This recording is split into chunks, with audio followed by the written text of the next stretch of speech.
Shalom keluargaku, selamat pagi. Puji Tuhan, hari ini kita berjumpa kembali di hari Kamis. Dan di minggu ini kita akan meneruskan apa yang bulan ini sedang kita sama-sama pelajari dari firman Tuhan.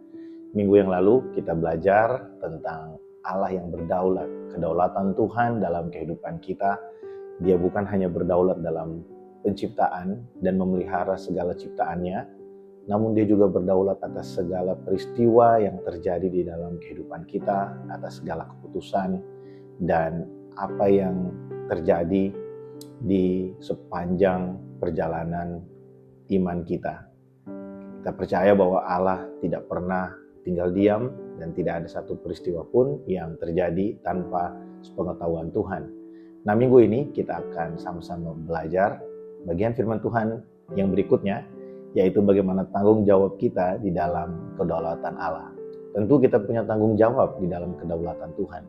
Bukan berarti dia berdaulat atas segala sesuatu sehingga kita tidak punya tanggung jawab sebagai ciptaannya yang diciptakan serupa dan segambar dengan dia. Justru itu menjadi sebuah tanda bagi kita bahwa kita diberikan satu tanggung jawab di dalam dunia ini. Kita akan melihat firman Tuhan bersama-sama dari Kejadian pasal yang pertama, ayat yang ke-26 sampai dengan ayat yang ke-28. Saya akan baca bagi setiap kita. Demikian firman Tuhan, Kejadian pasal yang pertama, ayat 26 sampai dengan 28. Berfirmanlah Allah, baiklah kita menjadikan manusia menurut gambar dan rupa kita, supaya mereka berkuasa atas ikan-ikan di laut dan burung-burung di udara, dan atas segala ternak dan atas seluruh bumi, dan atas segala binatang melata yang merayap di bumi. Maka Allah menciptakan manusia itu menurut gambarnya. Menurut gambar Allah diciptakannya dia, laki-laki dan perempuan diciptakannya mereka. Allah memberkati mereka, lalu Allah berfirman kepada mereka, beranak cuculah dan bertambah banyak. Penuhilah bumi dan taklukkanlah itu, berkuasalah atas ikan-ikan di laut dan burung-burung di udara dan atas segala binatang yang merayap di bumi. Saudara, kalau kita merenungkan apa yang Allah rencanakan sejak awal, mungkin ada pertanyaan yang muncul ketika berbicara tentang Allah yang berdaulat. Kalau dia berkuasa berdaulat atas segala sesuatu, mengapa Allah memberikan kemampuan buat manusia supaya manusia itu bisa berpikir, mempertimbangkan, dan memutuskan? Dikatakan kita diciptakan serupa dan segambar dengan Allah. Serupa dan segambar itu berbicara bukan hanya tentang fisik, tapi tentang nilai-nilai atau kemampuan-kemampuan yang Allah miliki, itu juga ada di dalam hidup kita. Nah, berhati-hati di sini karena bukan berarti kita menjadi Allah atau menjadi Tuhan di dalam dunia. Tapi kita menjadi gambar Allah, itu artinya melalui kehidupan kita orang dapat melihat Allah bekerja, Allah itu hidup, Allah itu berkuasa di dalam dunia. Kalau kita melihat Allah menjadikan manusia serupa dan segambar dengan dia, harusnya itu menjadi satu tanda bagi kita bahwa kita punya tanggung jawab untuk menjadi pengelola yang baik dari apa yang Tuhan percayakan. Gambarnya, Allah mempercayakan gambarnya di dalam kehidupan kita. Allah mempercayakan nilai-nilai atau kemampuan-kemampuan yang Allah miliki juga ada di dalam kehidupan kita.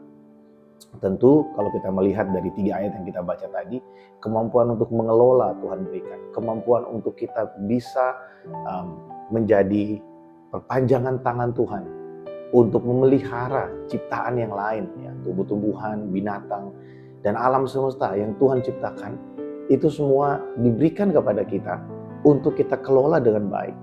Nah, perintah yang Tuhan berikan di dalam ayat-ayat tadi itu bukanlah sebuah anjuran, bukan sebuah pilihan buat kita. Itu adalah suatu perintah yang harus kita lakukan. Beranak cucu atau bertambah banyak, dalam bahasa Inggrisnya lebih baik, be multiply. Tuhan mau supaya kita menghasilkan sesuatu yang baik di dalam kehidupan kita. Itu jadi dalam bahasa sederhana kita dapat mengerti seperti ini. Allah yang berdaulat atas penciptaan, atas pemeliharaan, dan atas segala sesuatu yang terjadi, memakai kehidupan kita yang adalah gambarnya, memberikan kepada kita tanggung jawab supaya dalam segala hal yang kita putuskan setiap hari, kita mempertimbangkan apakah apa yang kita putuskan, apakah apa yang kita lakukan itu sesuai dengan tujuan Allah menciptakan kita.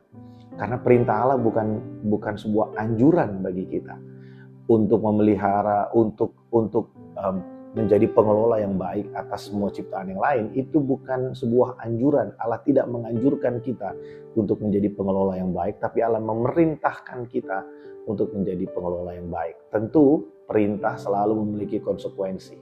Nah, oleh sebab itu kita harus bersyukur hari ini kalau kita masih diberikan kesempatan untuk menjadi pengelola yang baik dari semua yang Tuhan berikan. Itu semua karena Tuhan mau kasih kita kesempatan, selalu kasih kesempatan supaya kita lebih baik setiap hari. Kita belajar setiap hari semakin baik, semakin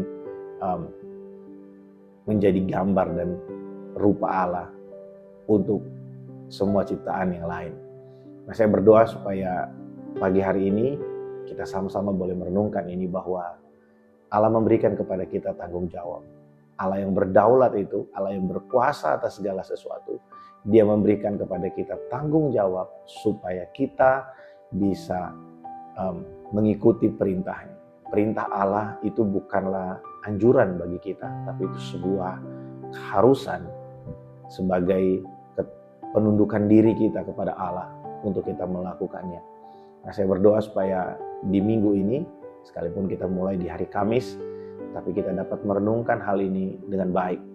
Ketika kita ingin memutuskan sesuatu, bertindak sesuatu, mari pertimbangkan tanggung jawab kita sebagai ciptaan Allah yang serupa dan segambar dengan Dia. Mari pertimbangkan apakah kita melihat perintah yang Tuhan berikan sebagai sesuatu yang harus kita lakukan, atau kita melihatnya hanya sebagai anjuran yang Tuhan berikan bagi kita. Biarlah firman Tuhan pagi hari ini menguatkan dan memberkati setiap kita. Mari kita berdoa. Tuhan, terima kasih untuk hari ini. Kami bersyukur kami boleh kembali berjumpa dan kami boleh sama-sama menikmati morning blessing. Tuhan berkati kami. Roh Kudus tolong supaya kami boleh mengerti apa yang hari ini kami pelajari, bahwa kami ini adalah gambar dan rupa Allah di bumi. Supaya dalam keserupaan dengan Engkau kami boleh menjadi pengelola yang baik atas semua ciptaan yang lain. Berkati anak-anak-Mu Tuhan sepanjang hari ini. Biarlah setiap kami menikmati sukacita, damai sejahtera dan kekuatan yang baru dari Tuhan. Tolong kami Tuhan supaya dalam setiap hal yang mau kami kerjakan, kami putuskan, kami mempertimbangkan tanggung jawab sebagai ciptaan-Mu, sebagai gambar dan rupa Allah di tengah-tengah dunia. Dan kami tidak melihat semua perintah yang Kau berikan sebagai sekedar anjuran bagi kami. Kami melihatnya sungguh-sungguh sebagai sarana bagaimana kami bisa mewujudkan ketaatan pengabdian kami kepadamu. Terima kasih Tuhan. Dalam nama Tuhan Yesus kami berdoa. Amin. Selamat menikmati hari yang baru, selamat beraktivitas. Tuhan Yesus memberkati. Shalom.